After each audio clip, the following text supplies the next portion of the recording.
but it's possible only one. Because they don't have to spend another. Well, I guess they spend 150 for blink. So yeah, whatever. But they need the gateway production, whereas DTs you only need 1 or 2.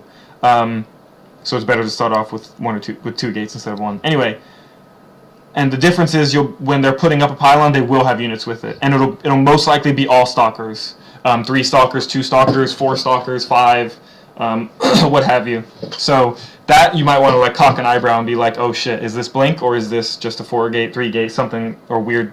You know what I'm saying? But you're pretty sure it's not DTs, because DTs you wouldn't waste the gateway warp-ins on gas units, except for the very initial sentry, and that's not even a warp-in. That's just built off of the normal gateway.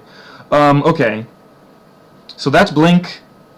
Once again, it's like a little bit hard to tell if they are doing blink, or if they maybe took some people out of gases and they're doing just a 3 gate or 4 gate. It's kind of hard to tell. So keeping that worker on the map is really smart, really pivotal. Just once you get used to doing that, it should help you out a lot. Because let's be honest, like do you watch any streamers besides me, I guess? I do. Who do you watch? Like Protoss? Huck. Nice. Noni. Okay, perfect example. I hate Noni. He sucks. Keep going. Oh.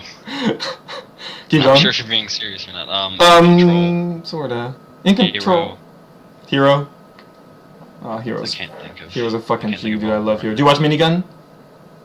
I actually do quite often. I don't know. So Minigun and Noni are pretty decent examples.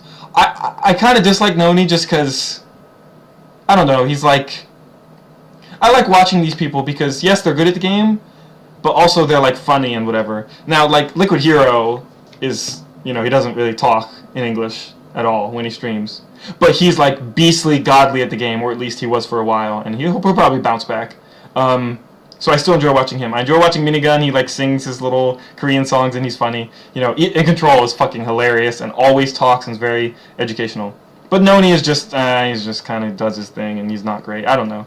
He's like, compared to all the people I just named, he's like equal to the worst of them, and he doesn't provide any extra additional entertainment. So I'm not joking when I say I like him less. I don't dislike him, you know, whatever.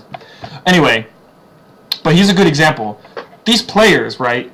These players that have been pro or like were pro or are pro but aren't like super competitive in tournaments. But you don't like they don't get that much spotlight. You know, you see the people like the heroes and the fucking SOSs and stuff. I guess mostly the Koreans. They get most of the spotlight because they whoop ass in the tournaments. So, but it doesn't mean these people like Minigun and stuff are bad. You know, they still make GM every season. And Minigun, I'm pretty sure, has been rank 1 GM for like weeks. Like, he's been whooping ass on the ladder.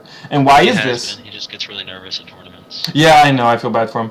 But why is this? And the thing is, it's because how much they freaking know about the game and how, like, safe they play because of their knowledge. Like, he knows everything I have on this piece of paper and, like, probably 3 times as much as that. And he knows to look out for it. He knows how to be ready for it. He knows how to take the safe option. And he knows when to lose, when the sack is natural, and like knows he can't defend it, and he'd rather just let the game continue and hope he can catch back up. You know, he knows these things. And knowing things like that, knowing things like leaving your worker on the map to scout their blink, knowing the little tells to tell, like that they're going blink, that separates like top masters from grandmaster, or even low grandmaster to high grandmaster. And so it's like they're just really, really good at knowing all these knowledgeable information, like all these little tells going into the game. They're not like super fast, they're not godlike, they're not like super creative like TLOs who like come up with crazy builds that work.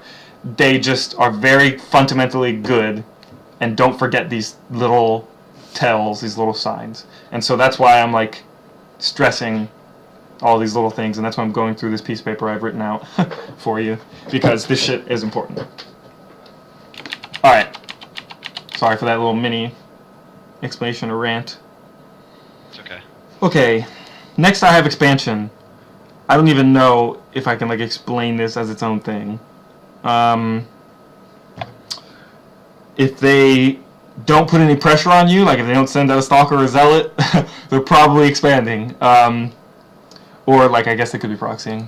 Who's messaging me?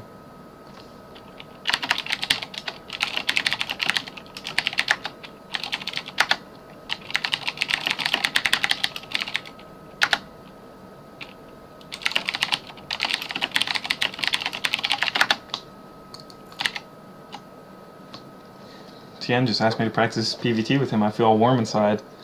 I don't think it's gonna, or it might not help much because I'm really bad at PvT, but he's really bad at TVP, I guess. So maybe it'll be helpful for him.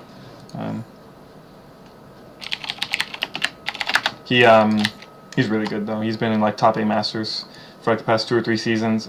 He's really been whooping ass, and he's got more than just one build now. So yeah, he's pretty good. We always used to harp on him because he just picks one really strong like all in or really strong like mech build or something, and then he just goes with it. But yeah, all right. So yeah, it's very unlikely they'll be setting up a proxy pylon if they're expanding. You know, they want to put every piece of minerals into getting their expand out faster and then building back up their gateway units or their gateway count, and then yes, obviously building up their gateway units. You know, they don't want to risk losing, and they don't want to send out units because they don't want to risk losing a unit or two, and when you expand, a unit or two might be like 100% of your army, you know. So they're not going to be setting up a pylon. They're not going to be pressuring you.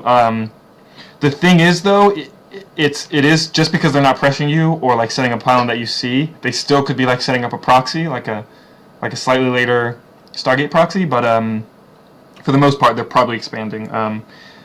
You know, as far as your early game scout, they probably, like 80% of the time, they didn't get the 2 gases on 15. They got the 1 gas in the second after Cybernetics Core. And you still do want 2 gases, even if you're expanding, just because, like a quick Stalker and quick Mothership Core and Warp Gate Tech, you know, they all need to be started basically when your Cybernetics Core finishes, so then that's 200 gas. So, but the thing is, they might take 2 out, like right after they have everything started. And you know you can see when a Mothership Core is building on a Nexus, right? Yeah, it's got like the Giant yeah. beacon thing. Yeah, beacon. I like that. Yeah, I mean, very Mass Effect like. Could you coach some Masteritarian like me to GM toss?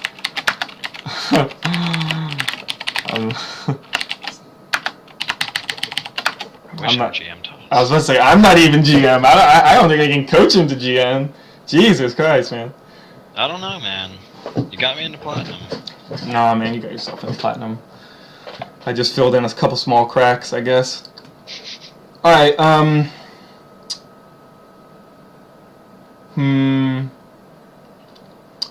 the trickiest thing that tripped me up for a long time in Diamond was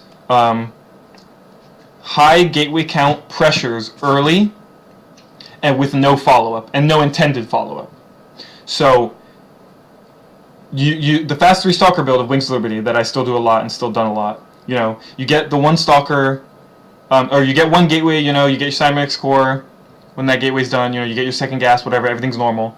But sometime before your Cybernetics Core is finished, maybe when it's like halfway done, you get your 2nd gateway. And when your Cybernetics Core finishes, you start a Stalker and maybe a Mothership Core. And the moment oh wait, no, did I just say that wrong? Did I say when the Cybernetics Core is halfway done? I meant when the 2nd gateway is halfway done, you start a Stalker. And by the time the gateway finishes, I think you need a pylon too, the 3rd pylon. By the time the gateway finishes and the Stalker finishes, you can start 2 more Stalkers, and it's a fast 3 Stalkers. You might even want to drop Chrono Boosts on them, since you don't plan to do a follow-up. And you're moving out with fast 3 Stalkers. Now, this can look scary. This can look like, oh shit, this is for like a 3-gate or 4-gate. But it literally could be just to put an aggressive posture out, right? Like show you, flash, oh hey, look at these, I got these units, I might attack you. And that way you can't scout, or it's harder to scout, which is why leaving a probe on the map is so much more important. By the way.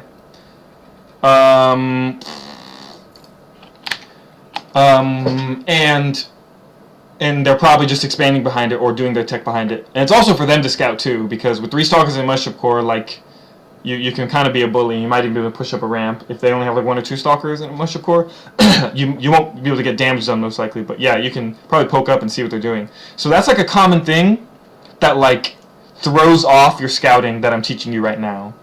So you need to keep that in mind. Like, and I think the biggest difference is you won't see a probe and you won't see a pylon. Which is funny because as I'm teaching you this, I actually do put up a probe and a pylon to, 1, throw people off because it kind of doesn't make sense to throw up a probe and pylon but have no intention of attacking and just expand. Also, pylons, as long as it's not in like an obvious spot or like right in the middle of the walkways, pylons are useful, you know what I'm saying? Like, you can warp in a zealot or two later and harass, you know, you can, if you do decide to do an attack on 2 base, like you have a pylon, you know what I'm saying? So, I'm like teaching you this, but I also out-meta this own set of scouting. But anyway, that's like, when you're like high diamond, like trying to get into masters, we'll talk about like metaing or like throwing you people off.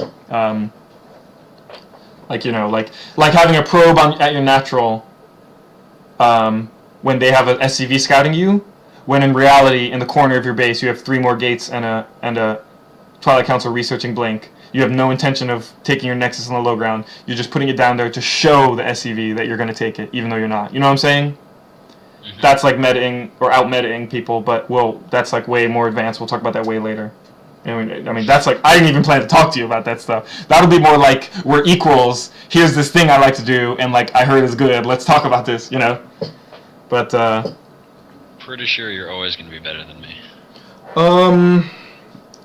you know, you're advancing pretty quickly in the ranks, and like I said before, like I've said like 5 times, you play so fast for a silver, gold, maybe not platinum, because my platinum Zerg friend plays fast, but you need to play faster as Zerg, so maybe that doesn't count. But like, you play fast, you already have that going for you, and as you play more, you're going to play faster, just because you're going to know the hotkeys even better. You know, the muscle memory is already going to be there, so like, you don't have to think about it, or you know what I mean. You barely have to think about it, your fingers start doing it. But yeah. So, as I'm telling you this, there's probably going to be no pressure or pylon, there's probably going to be none of this stuff, they're probably expanding. They could do a 2 or 3 stalker push quickly and sacrifice putting, like, Chrono them out and sacrifice putting Chrono into Warp Gate tech, but that's because they're expanding. So you just gotta look out for that. You know, keep your worker on their side of the map, send it into their natural to see. Like, that's when it's really important, like, when they're poking you with units, because if you see 3 stalkers, you can be like, oh shit, I'm getting 4-gated, like, I have 1 unit, I need to pull back, and you pull back everything. But then you send your worker that you kept on their side of the map in, and you see a Nexus, you're like, oh shit, they're not even going to warp in on my side of the map. I'll be very surprised if they warp in a single unit on my side of the map, you know? So, that means you can probably, with your first warp in, move down your ramp. Whereas otherwise, if they're 4-gating you, you would not want to move down your ramp. Even if they're 3-gate pressuring you, they could even warp in a sentry and intend to